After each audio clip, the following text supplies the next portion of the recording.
మా సినిమా కుటుంబ సభ్యులకు చిత్రపురి కుటుంబ సభ్యులకు అందరికీ నా నమస్కారాలు తెలియజేసుకుంటున్నాను.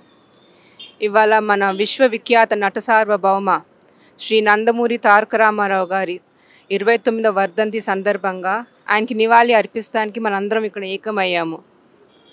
ఆయన ఎంతో కష్టపడి సినీ రంగంలో ప్రవేశం చేశారు. ఎన్నో అడ్డంకులు దాటి ఎంతో గొప్ప నటుడుగా రాణించారు. ఆయనకి ప్రతి టెక్నీషియన్ కష్టం తెలిసిన మనిషి.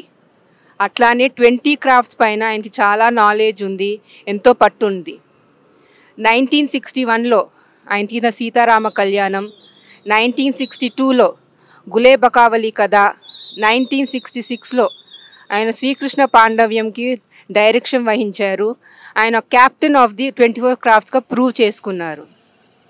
అట్లానే ఆయనకి సినీ వర్కర్స్ మీద చాలా ప్రేమ ఉంది. ఆయన పర్సనల్ మేకప్ మ్యాన్ పీతాంబరం గారిని, పర్సనల్ అసిస్టెంట్ ఆమ్న వెంకట సుబ్బారావు గారిని అండ్ కెమెరామెన్ విఎస్ఆర్ స్వామి గారిని ప్రొడ్యూసర్గా ఆయనే తీర్చిదిద్దారు. ఆ ఘనత ఆయనకే వర్ధిస్తుంది. అట్లానే ఎన్నో అడ్డంకులు ఎదుర్కొన్న టెక్నీషియన్స్కి ఆయన ఆర్థిక సహాయం చేస్తూ జరిగింది అండ్ సినిమా డేట్స్ ఇచ్చి ఎంతో ప్రోత్సహించారు.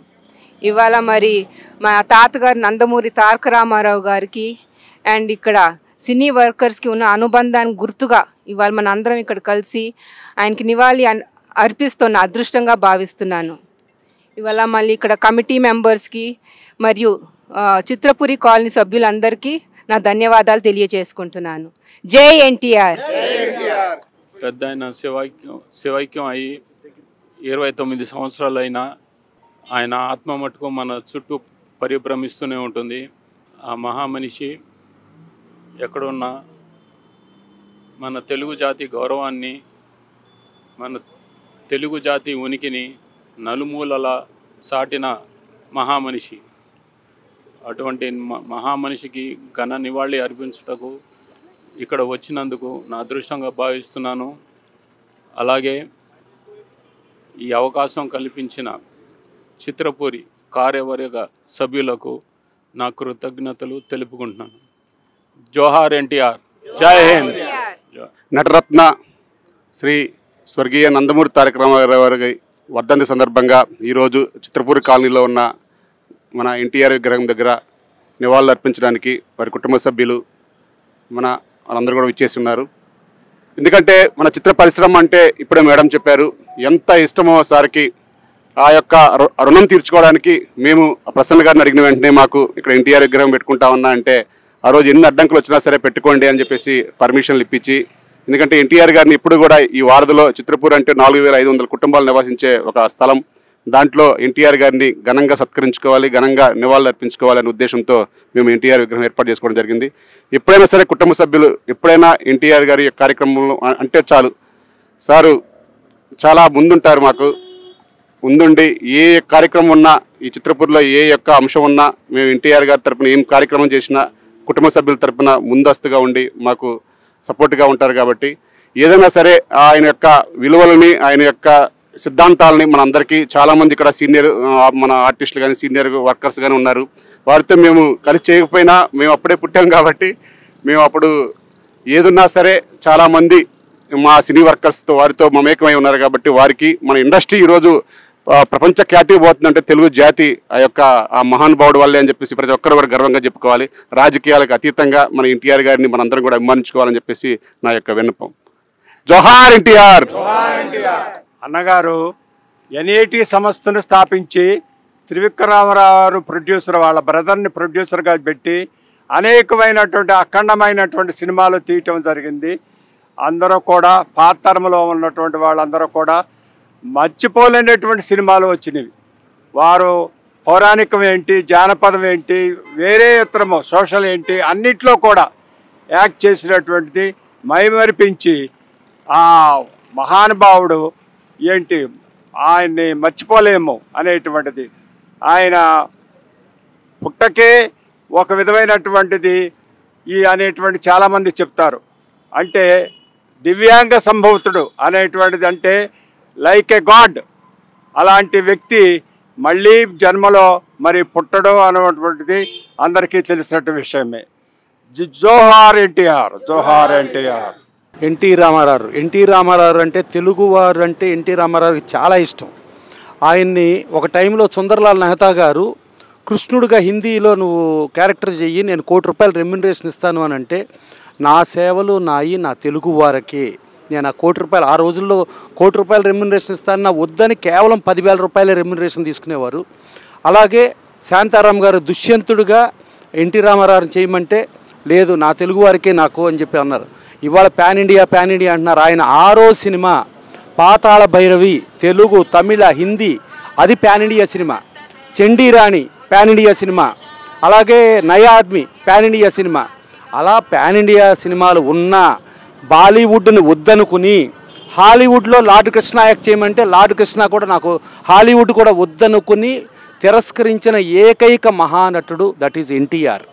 ఆయన రోజుకి ₹1,00,000, భారతదేశంలో ఏ నటుడు ₹1,00,000 తీసుకున్న రోజుల్లో రోజుకు ₹1,00,000 తీసుకుంటా ఉండగా కుటుంబానికి ఇంకెన్నో కోట్ల రూపాయలు కూడా సంపాదించగలిగే పరిస్థితిలో ఉండి కూడా ఇన్నాళ్ళు కుటుంబానికి చేశాను. కాదు, ఇప్పుడు నాకు కుటుంబం అంటే నాకు ఇది కాదు, నా ప్రజలే నా కుటుంబం, నా ప్రజల కోసం నేను వెళ్తున్నాను అని చెప్పి అంత కోట్ల రెమ్యునరేషన్ కూడా వదులుకుని ప్రజల కోసం వచ్చి ఈ హైదరాబాద్ నగరం ఆ రోజుల్లో మత కల్లోలాలతో అల్లకల్లోలంతో ఉండి ఎప్పుడు గొడవలు, ఎప్పుడు మర్డర్లు, దొమ్మీలు రకరకాలుగా ఉండే హైదరాబాద్ నగరాన్ని కర్ఫ్యూలు లేకుండా ఒక ప్రశాంత నగరంగా చేసి ఇవాళ మన ఫిలిం నగర్ కానీ, ఇవాళ మన చిత్రపురి కానీ, even Banjara hills, Jubilee hills, Telangana మొత్తం ప్రశాంతంగా ఉండటానికి మూల పురుషుడు ఎన్టీ రామారావు. అలాగే మహిళలకు పురుషులతో సమానంగా మహిళలకు సమాన ఆస్తి హక్కు ఇచ్చి వాళ్ళకు ఆ మహిళా యూనివర్సిటీ ఇచ్చి ఇక్కడ ఉన్న ప్రజలు బియ్యం తినడానికి ఏంటి ప్రాబ్లం, జొన్నలే తినాలా, వీళ్ళు బియ్యం ఎందుకు తినకూడదని ₹2 కేజీ బియ్యం ఇవ్వటంగా కానీ, అలాగే రైతులకి మీరు ఎంత కరెంట్ అయినా వాడుకోండి కేవలం ₹50 కట్టండి అని చెప్పి ఇక్కడ కంపల్సరీ రైతులకి మస్ట్గా డౌన్ నుంచి వాటర్ రావాలంటే పంపులు కావాలి. అలాంటి పరిస్థితుల్లో రైతాంగానికి అలా ఎన్నో పథకాలు ఎన్నో చేసి అలాంటి వ్యక్తి ఆయన్ని సోషల్ రిఫార్మర్ అంటారు. అంటే సంఘ సంస్కర్త. మా మహిళలకి ఈక్వల్గా పురుషులు సమానం ఉండాలని, మిగతా అన్ని విషయాల్లో కూడా ప్రతిదీ సమానం. ఈవెన్ పటేల్ పట్వారీ వ్యవస్థను రద్దు చేసి అప్పుడు ఆ రోజుల్లో అగ్రవర్ణాల చేతుల్లోనే రాజ్యాధికారం ఉంటే అది అగ్రవర్ణాలు కాదు, బడుగు బలహీన దళిత మైనారిటీ వర్గాలకు కూడా రాజ్యాధికారం రావాలని ఇవాళ ఆ రాజ్యాధికారానికి ఎంతోమంది యూత్ వచ్చారు. ఇంతమంది వచ్చారంటే అది కేవలం ఎన్టీ రామారావు, అది ఆయన ఒక్కడికే సాధ్యం. అలాంటి ఎన్టీ రామారావు ఆయన భూమి ఆకాశాలు సూర్యచంద్రులు ఉన్నంత వరకు ఆయన భౌతికంగా మనతో లేకపోయినా ఎప్పుడు జీవించే ఉంటారు. ఆయనకి మరణం లేదు, మరణం లేని ఏకైక వ్యక్తి.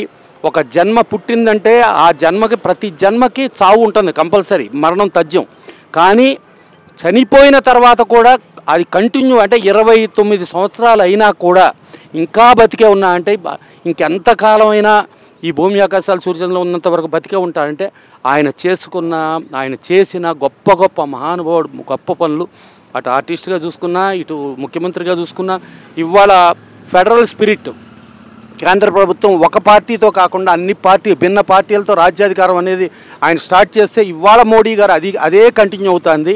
అలాగే ఈయన చేసిన పథకాలు కూడా ప్రతి ఒక్కళ్ళు భారతదేశంలో అన్ని రాష్ట్రాలు పాటిస్తున్నాయంటే that is one and only NTR. Thank you. ఇలాంటి మహానుభావులు దేశంలో అతి తక్కువ మందే ఉంటారు. అలాగే మన అదృష్టం ఏంటంటే మన తెలుగు జాతిలో వారు ఉండడమే మన అదృష్టంగా భావించాలి.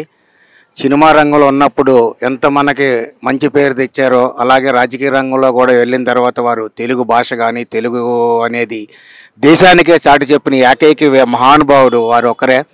అలాగే ఈరోజు మనం పేద ప్రజలంటే చాలా ఇష్టమైన మనిషి. పేద ప్రజలకి ఆ రోజే కిలో బియ్యం అలాగే రకరకాల పథకాలు ప్రవేశపెట్టినయే ఈరోజు అందరూ కూడా అమలు చేస్తున్నారు.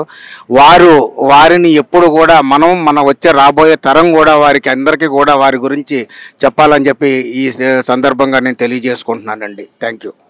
మనము ఎన్టీఆర్ గారి గురించి ఎంత చెప్పినా తక్కువే. తరతరాలు మనం ఆయన గురించి చెప్పాలి. ఆ రోజుల్లో ₹2 కిలో బియ్యం ఇచ్చి ఎంత జనాన్ని ఆదుకున్నారు. ఎంత మనం జీవితంలో ఎంత చెప్పినా ఆయన గురించి తక్కువే. జోహార్ ఎన్టీఆర్ గారికి. ఇవాళ ఎన్టీఆర్ గారి వర్ధంతి సందర్భంగా ఈ కార్యక్రమంలో పాల్గొన్న వారి కుటుంబ సభ్యులు ముఖ్యంగా, ఎందుకంటే మనం రామారావు గారి సినిమాలు చూసి పెరిగాం, కానీ వారి రక్తం ఏదైతే నందమూరి వారి రక్తం, వారి పుత్రులు, వారి మనవరాలు, వారి సమక్షంలో ఈరోజు వర్ధంతి కార్యక్రమంలో పాల్గొనటం, సప్త సముద్రాలు దాటి మన తెలుగు పదం, తెలుగు అక్షరాన్ని యొక్క గొప్పతనాన్ని చాటి చెప్పిన నిలవెత్తు మహర్షి, మహామనిషి ఎన్టీ రామారావు గారు అనటంలో సందేహమే లేదు. ఎందుకంటే ప్రతి వాళ్ళు చెప్తుంటారు ఏదో చెయ్యాలి, లేదంటే ఏదో చేయబోతున్నాం అనేది జనరల్ పాయింట్ వస్తుంది, కానీ తెలుగు తెలుగు తెలుగు అనే అక్షరానికి నాంది పునాది ఎన్టీ రామారావు గారే. థ్యాంక్ యూ, ధన్యవాదాలు. ఎన్టీ రామారావు గురించి వాళ్ళ కుటుంబ సభ్యులంతా చక్కటి కార్యక్రమం మన చిత్రపురి కాలనీలో మన కమిటీ మెంబర్స్ అందరు చేస్తున్నారు. అయితే నేను ఎన్టీఆర్ అభిమాని. యాక్చువల్గా ఎన్టీ రామారావు గారు విజయవాడలో మహానాడు మీటింగ్లో 21 రోజు ఎన్టీఆర్ గారికి ఎస్కార్డ్గా పనిచేశానమ్మా నేను. నన్ను అప్పుడు సింగరేణి నుంచి పంపించారు ఎస్కార్డ్గా. సింగరేణిలో జాబ్ చేశాను నేను. అప్పుడు 21 రోజు సీతానగరం ఇది విజయవాడలో. అక్కడ నేను వారితో కలిసి పనిచేసినందుకు చాలా గర్వకారణంగా ఉంది. అలాగే ఆయన అభిమాని కూడా నేను. ప్రతి విషయంలో ఏ కార్యక్రమాలు చేసినా కూడా ఎన్టీఆర్ అంటే ఆ ఎన్టీఆర్ పోస్టర్లకు దండలేసే దాంట్లో ముందుండేది నేను. కాబట్టి ఈరోజు ఇంత చక్కటి కార్యక్రమం చేసినందుకు మన కమిటీ వాళ్ళకు, కుటుంబ సభ్యులందరికీ ధన్యవాదాలు తెలియజేస్తున్నాను. తెలుగు ప్రజలకి సేవ చేయాలనే ఉద్దేశంతో పాలిటిక్స్లోకి రావడం అనేటువంటి జరిగింది. ఆ రోజుల్లో రెన్యూమరేషన్ సార్ చెప్పినట్టుగా ₹1,00,000 రోజుకు ₹1,00,000 రెన్యూమరేషన్ కూడా వదులుకొని 60 సంవత్సరాలు రాగానే, ఆయనకి 60 సంవత్సరాలు రాగానే నేను తెలుగు ప్రజలకి సేవ చేయాలనే ఉద్దేశంతో పాలిటిక్స్లోకి రావటం అనేటువంటి జరిగింది. పాలిటిక్స్లో కూడా రాణించాడు.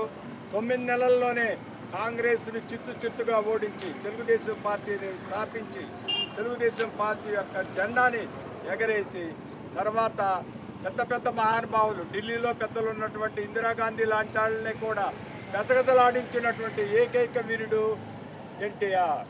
జోహార్ ఎన్టీఆర్. అలాగే సాంకేతిక నిపుణులన్న, వర్కర్స్ అన్న ఆయన చాలా ఇష్టం. అలాంటి ఇష్టమైన ప్రదేశంలో ఇక్కడ విగ్రహం పెట్టడానికి ప్రెసిడెంట్గా వల్లభనేని అనిల్ గారు, అలాగే సెక్రటరీగా దొరయ్య గారు, అలాగే ట్రెజరర్గా లలిత గారు, అలాగే మిగతా కమిటీ సభ్యులు అందరూ కూడా పూనుకుని ఎన్టీ రామారావు మన హృదయాలలో ఉంటే చాలదు, ఆయన ఒక విగ్రహం ఉంది, ఆ విగ్రహానికి ప్రతి సంవత్సరం మనం ఒక జన్మదినం రోజు చేసుకుంటాం, కానీ వర్ధంతి రోజు నివాళి చేయటంగా కానీ అలా చేసిన చిత్రపురి కమిటీ సభ్యులు, అలాగే చిత్రపురి కుటుంబ సభ్యులు అందరికీ కృతజ్ఞతలు. Thank you. జై ఎన్టీఆర్.